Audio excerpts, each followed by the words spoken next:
Oi, pessoal, como estão? Nós estamos iniciando hoje nossa última aula do módulo de ventilação natural aqui da arquitetura da UFSC, da disciplina de conforto térmico. Na aula de hoje, nós vamos ver um pouco sobre os elementos arquitetônicos para a ventilação natural. Eu selecionei 7 projetos da arquitetura contemporânea que aplicam a estratégia de ventilação natural como uma das premissas de elaboração do projeto de arquitetura. Então, vamos lá?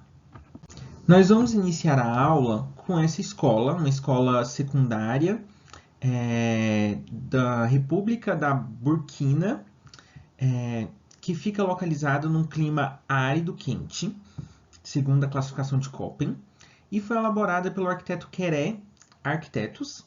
No ano de 2016, ela possui 1.660 metros quadrados.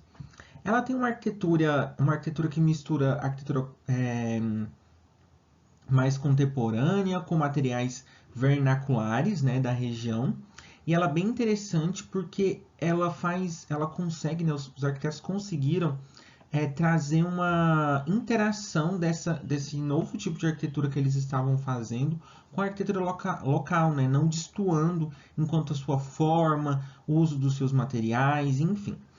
Aqui vocês podem ver uma volumetria expandida, né, onde eles utilizaram estrutura metálica na cobertura, proteções solares em madeira, que dá para ver na fachada, né, em ripas de madeira, uma cobertura ventilada, que eu vou explicar mais ou menos como funciona essa estratégia, módulos da sala de aula e a plataforma de concreto como se fosse um radier ali, né, na verdade é um radier. Aqui a gente tem a implantação da escola, né? Como vocês podem perceber, ela está numa área bem aberta, assim, que é bastante interessante quando se fala de ventilação, de captação da ventilação natural, justamente porque a gente evita essa implantação, né? Eles tenderam a evitar barreiras arquitetônicas ou vegetais, né? Para barrar o vento, então eles tiveram uma área de vento bastante interessantes e esta cobertura muito legal, que é uma cobertura que ela é deslocada dos módulos de sala de aula. Isso permite uma circulação entre a laje dos módulos e a cobertura, fazendo ali uma circulação de ar e um resfriamento dessa cobertura, que é muito interessante para um clima, né, quente árido, então a ventilação natural tem que ser aproveitada, né, ao seu máximo potencial. E também vocês podem ver nas fachadas o sombreamento das fachadas, que aí você tem, né, como se fosse um bolsão de ar ali, dividindo a fachada dos módulos da sala de aula e esses brises ali, essas proteções solares de madeira. E aí o mais importante, né, que é o sistema de extração de calor, que seria ali, como no mundo árabe ali que a gente viu, as torres de vento, né, por ser um clima quente, árido, né, com certeza os arquitetos devem ter feito essa estratégia pensando numa solução já existente, como eu disse nas aulas passadas. Enquanto arquiteto, a gente não precisa criar muita coisa, mas a gente precisa se inspirar naquilo que dá certo. E essa solução, né, com certeza deve ter sido inspirada nessas torres de vento. Eles têm a abertura ali superior, né, nessa torre superior da cobertura, aonde o ar quente ali presente na sala de aula sai por essa cobertura. E como isso acontece, né? Visto que tudo é quente, como acontece essa extração, né? Porque nas torres de vento, elas captam a ventilação natural, né? Aqui está tendo uma entrada de ventilação por essas aberturas das janelas ali, e aí ela sobe e sai pelos sistemas de extração de vento. Como funciona isso? Eles criaram ali também, como no mundo árabe, um sistema abaixo das janelas. Vocês podem ver aqui nessa imagem inferior, nessa imagem abaixo, aonde eles colocam ali uma bacia d'água ali, né? E esse ar passando, né, menos umidificado, passa por essa abertura ali nas janelas e ele é levado para dentro do ambiente que umidifica, que é o mais importante, já que é árido, então não se tem muita umidade, né? Umidifica o ambiente interno E ali, lembra do que a gente falou, né? O fenômeno físico. O ar menos quente ali, né? Mais úmido, carrega esse ar mais quente presente na sala pelo sistema de extração de calor, que é o que a gente viu lá na imagem anterior. Aqui a gente tem um outro exemplo, que é uma habitação estudantil, que é um projeto que eu gosto bastante. Ele foi elaborado pelos arquitetos Date H Architects. Teve uma consultoria da área de energia de arquitetura bioclimática da ABCAC Energies. O projeto possui 2.400 metros quadrados, foi elaborado em 2011 e está num clima mediterrâneo, né? Foi elaborado em Barcelona, na Espanha. Está localizado lá. E o mais interessante é que esse projeto é uma habitação estudantil para estudantes de arquitetura. Então eles quiseram fazer um projeto bem interessante assim. Então é uma arquitetura pré-fabricada, como vocês podem ver nessa imagem ali. E os arquitetos fizeram, assim como ali na outra escola, né, um pátio interno, que é bastante interessante, que é uma solução de ventilação natural que a gente viu lá na aula passada, onde a gente consegue, a gente permite ali, né, quando a gente tem pátios internos, a abertura dos ambientes para os dois lados, né, fazendo com que a gente proporcione a ventilação natural, que isso é uma estratégia, uma ventilação natural e uma ventilação cruzada, é uma estratégia muito interessante. E os arquitetos tiveram a brilhante ideia, né, como é um clima mediterrâneo, é um clima com estações bem definidas, né? Principalmente lá na Espanha, né, em Barcelona, onde a gente tem períodos quentes muito quentes e períodos frios muito frios. Então eles precisavam fazer uma arquitetura que conciliasse essas duas estações. Aqui, como em Florianópolis, a gente tem bastante, né, estações bem definidas. Então o que os arquitetos fizeram? Aberturas grandes, né, de entrada de iluminação, de ventilação, para, no inverno, por exemplo, essas aberturas ficassem fechadas, mas permitissem a entrada da radiação solar e, com isso, aquecesse o ambiente interno, né, tanto para um lado quanto para o outro. E no verão,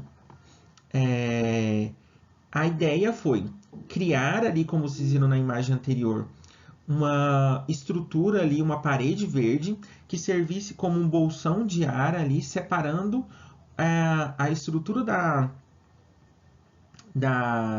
dos quartos, né, com o ambiente externo. E isso a gente permite uma fachada ventilada, que é uma estratégia bem interessante, assim, vem sendo bastante usual. E também a proteção, né, desse ambiente com proteção solar, visto que eles pensaram, né, eles plantaram uma vegetação caducifólia, que com essa vegetação, né, no inverno, ela fica verdinha e daí ela protege essa trepadeira protege essas fachadas e no verão todas as folhas caem, né? As folhas caem no final e daí ela permite a entrada da radiação solar, que é muito bem-vinda no inverno, justamente porque a gente tem temperaturas mais baixas. E como vocês podem ver nesse esquema que o pessoal da consultoria de energia fez, eles conseguiram proporcionar isso, né? Aqui a gente tem um outro projeto, que são as moradias infantis de Canoanã. Eu não sei se vocês já ouviram falar, é um projeto bastante premiado, assim, do Brasil. Foi feito por um escritório ali de Curitiba, o Alif Zero, e o Rosenbaum, sabe aquele design que trabalhou com o Luciano Huck? Eles estão em Formoso do Araguaia, no Tocantins, né? Com o clima tropical de savana. É um projeto bastante extenso. Eu tive o prazer assim, de conhecer pessoalmente o projeto. É um projeto extremamente interessante quanto forma, solução arquitetônica, seleção dos materiais. Existe todo um discurso com relação à seleção desses materiais, uma troca, né, assim, com a comunidade local, com essas crianças. Lá é uma fundação do Bradesco, onde eles fazem um suporte, dão suporte para crianças com baixa renda que moram no entorno assim dessa fundação, perto dessa fazenda. E daí eles fazem esse suporte, essas crianças moram por lá durante o período de aulas e nos finais de semana ou nas férias eles vão para casa. Então aí tem os quartos dele, tem os dormitórios deles, né? Então aí seria os dormitórios, né? Então a gente consegue perceber que assim como os outros dois projetos, também a gente tem aqui um um pátio interno que permite essa ventilação natural, né, cruzada também nesses dormitórios. É uma habitação que, por estar localizada num clima tropical de savana, que é um clima bastante quente, eles fizeram grandes varandas, circulação na cobertura, de vento na cobertura, justamente para permitir que essa cobertura, né, que protege da radiação solar, não esteja em contato direto com os módulos de dormir, né, ali, de descanso, para não superaquecer esses ambientes. Eles, por ser uma área com bastante radiação solar, presença de radiação solar, justamente porque está mais próximo ali, né, da linha do Equador, eles colocaram aberturas através de cobogós para permitir essa ventilação natural, essa iluminação. Tem esse pátio interno com espelho d'água, justamente para remeter o rio que tem logo ali perto. Então tem todo um discurso que é muito interessante. Aqui a gente tem mais imagens, como vocês podem perceber, é um projeto rico. Assim, em cima ficam as áreas, né, nas partes superiores ficam as áreas comuns, assim, com relação a brincar, as salas de estudos deles. Enfim, é um projeto riquíssimo que vale muito a pena conhecer mais. Eu deixei o link para vocês terem acesso. Aqui a gente tem uma outra escola fundamental, que ela está no Peru, localizada num clima oceânico subtropical. É um clima com períodos frios, né? E também com períodos quentes.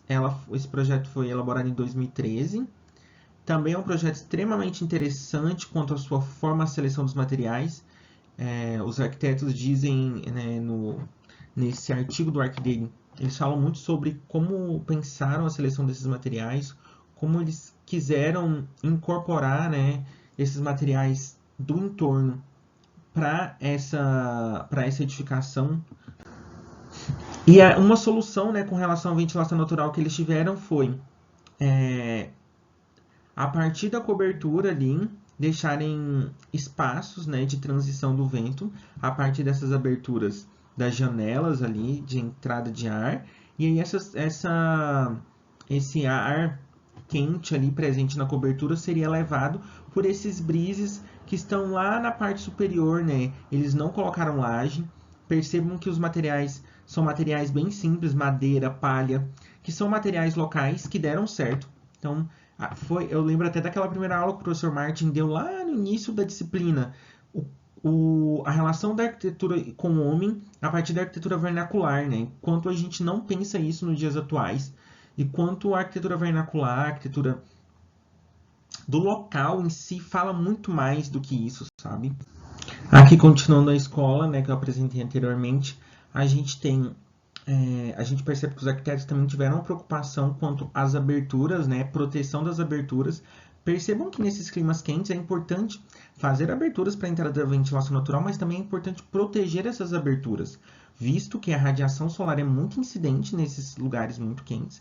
Então, nas fachadas onde tem as janelas, eles propuseram uma varanda bastante extensa, assim, né, grande, justamente para proteger essas janelas da radiação direta.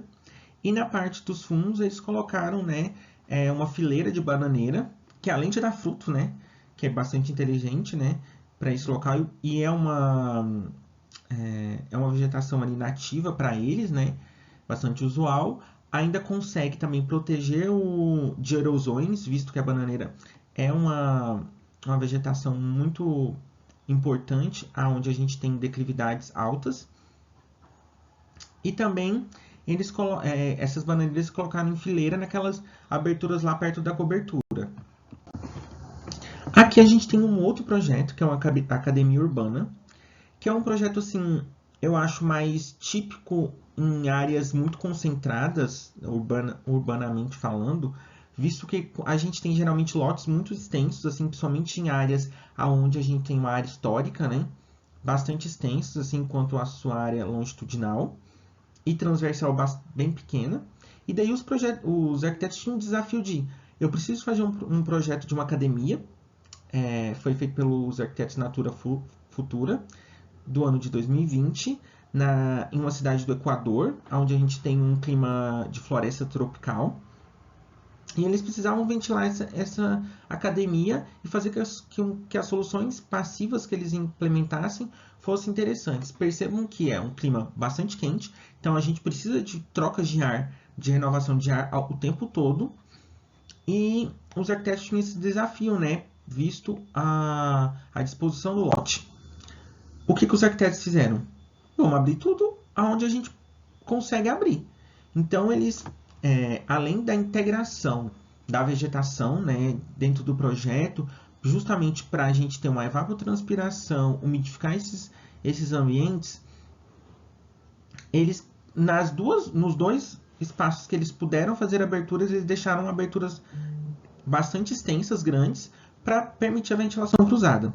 Como vocês percebem aqui no projeto, vocês conseguem ver o fundo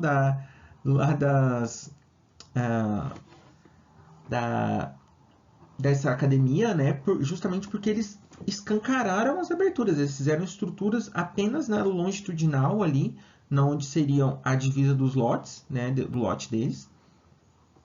Então a gente tem ali 3 tipos de fachadas. Aqui a gente tem os domingos, onde a gente não tem ventilação, então onde a gente não tem usuários, estão tudo fechado, as janelas. Nos sábados a gente fica mais aberto e durante os meios de semana ali, pela noite e pela tarde, tudo aberto justamente para que a ventilação cruzada, né, que é aquela ventilação noturna que é mais fria, ventile o maior período possível justamente para refrescar esse ambiente interno.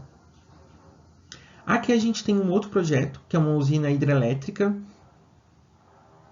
dos arquitetos Pedro Pérez Associados, do ano de 2009, em São José do Maipo, no Chile. Possui um clima mediterrâneo, com estações bem definidas também, assim como ali naquele clima lá da Espanha, lá de Barcelona. E aí, o desafio dos arquitetos era, uma estação hidrelétrica, onde eles ficava localizado o transformador, né, de energia ali, e eles precisavam, de uma forma ou outra, né, fazer com que o ar circulasse justamente porque a gente tinha um ambiente com bastante geração de energia, de calor. Então eles precisavam que esse ambiente ficasse circulado. Então eles criaram uma estrutura bem grande, né, justamente para ter uma área de circulação de ar bem extensa, com bastante envidraçado ali para permitir essa entrada de ar e também a iluminação natural. E aí eles pensaram em estratégias na cobertura para que esse calor gerado ali por esse transformador ali de energia fosse retirado pela cobertura. Então esse ar mais frio entra pelas aberturas, pelas janelas inferiores, e ele carrega o ar gerado pelo esse transformador para fora a partir da cobertura, né? O calor ali na cobertura carregado e elevado justamente por essa troca de ar ali entre o ambiente externo e interno, né? Então é uma estratégia bem interessante, simples, mas é uma estratégia que funciona para esse projeto e é isso que no final importa, sabe? Aqui o legal também desse projeto, lendo esse artigo ali no ArcDaily, é que teve toda uma preocupação, um estudo com relação à ventilação natural, à circulação desse ar pelas aberturas da cobertura, se isso realmente seria válido, se isso ia realmente funcionar. Eles fizeram um software chamado Ecotech. Esse software não existe mais, era um software ali do BIM, né? Do BIM não, desculpa, da Autodesk. É um software bem interessante também com relação à percepção do fluxo de ar, né, distribuição do fluxo de ar dentro de ambientes. E aí eles conseguiram visualizar que a estratégia que eles estavam propondo de retirar o calor pela cobertura iria funcionar, né? Então, além de propor, eles analisaram, que é muito interessante também. Por fim, a gente tem esse centro de distribuição e logística dos arquitetos Guilhermo Revina, em Santiago, no Chile, de um clima mediterrâneo, também, né, com estações bem definidas. Aqui é uma arquitetura bem brutalista, assim, como eu posso dizer, com relação às suas formas. É um projeto bem grande, 7.710 metros quadrados, feito em 2011. Esse centro de distribuição, ele é feito por uma premissa assim de captação do fluxo de ar, né, a partir dessas fachadas ventiladas e também a partir da temperatura da terra, né? Eles fizeram aberturas ali, aqui nessa imagem vai dar para ver melhor. É um ambiente, né, uma área aberta, né, uma área que permite o fluxo de ar sem muitas divisórias internas. Como eu disse, uma arquitetura bem robusta, assim. E daí o interessante é que eles propuseram espelhos d'água, justamente, né, perto dessas salas onde ficam os escritórios, para circular, né, para refrescar no período quente essas salas e ter uma troca de ar. E também propuseram esses sistemas de geotermia, né, a partir da temperatura da Terra, onde eles abriram poços e esses poços permitiram a ventilação, né, o resfriamento no interior da edificação. Eu acho que é isso, acabou. Esses aqui são as referências, caso vocês tenham mais curiosidade com relação a esses projetos. São projetos extremamente interessantes e eu também estou à disposição. E a gente se vê até breve. Espero que vocês tenham aproveitado a disciplina, tenham gostado e tenham aprendido a importância da ventilação natural e comecem a aplicar ela no projeto de vocês. Tchau, tchau, pessoal. Até mais.